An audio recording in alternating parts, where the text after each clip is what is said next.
ഈ പ്രകടന പത്രികയിലെ പോസിറ്റീവ് വശം ഒരു സൈഡിൽ, മറു സൈഡിൽ കഴിഞ്ഞകാല സർക്കാരിന്റെ അത് പറയുകയാണെന്നുണ്ടെങ്കിൽ ആവർത്തന വിരസത തോന്നും. ഓരോ കാര്യങ്ങൾ, സ്പ്രിംഗ്ലർ ആയിക്കോട്ടെ, ഈ ആഴക്കടൽ മത്സ്യബന്ധന കരാറിന്റെ കാര്യം ആയിക്കോട്ടെ, പിൻവാതിൽ നിയമനം, രാഘവൻ പറഞ്ഞത് വാസ്തവം, ബന്ധു നിയമനം തുടങ്ങി എല്ലാ കറന്റിന്റെ കച്ചവടത്തിന്റെ കാര്യത്തിൽ അദാനിയുമായിട്ടുള്ള കാര്യങ്ങൾ, അങ്ങനെ നെഗറ്റീവായിട്ടുള്ള കുറെ കാര്യങ്ങൾ.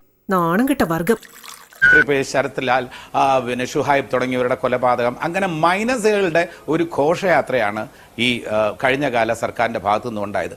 ഇതൊക്കെ നിഷ്പക്ഷരായിട്ടുള്ള വോട്ടേഴ്സിന്റെ മനസ്സിൽ ഒരു വല്ലാത്ത മുറിവായിട്ട് തന്നെ കാണും. അവരുടെ വോട്ടെന്ന് പറയുന്നത് അവർ പ്രകടിപ്പിക്കില്ല. ഒരു സർവേയിൽ പോലും അവർ പങ്കെടുക്കാൻ തയ്യാറാവില്ല.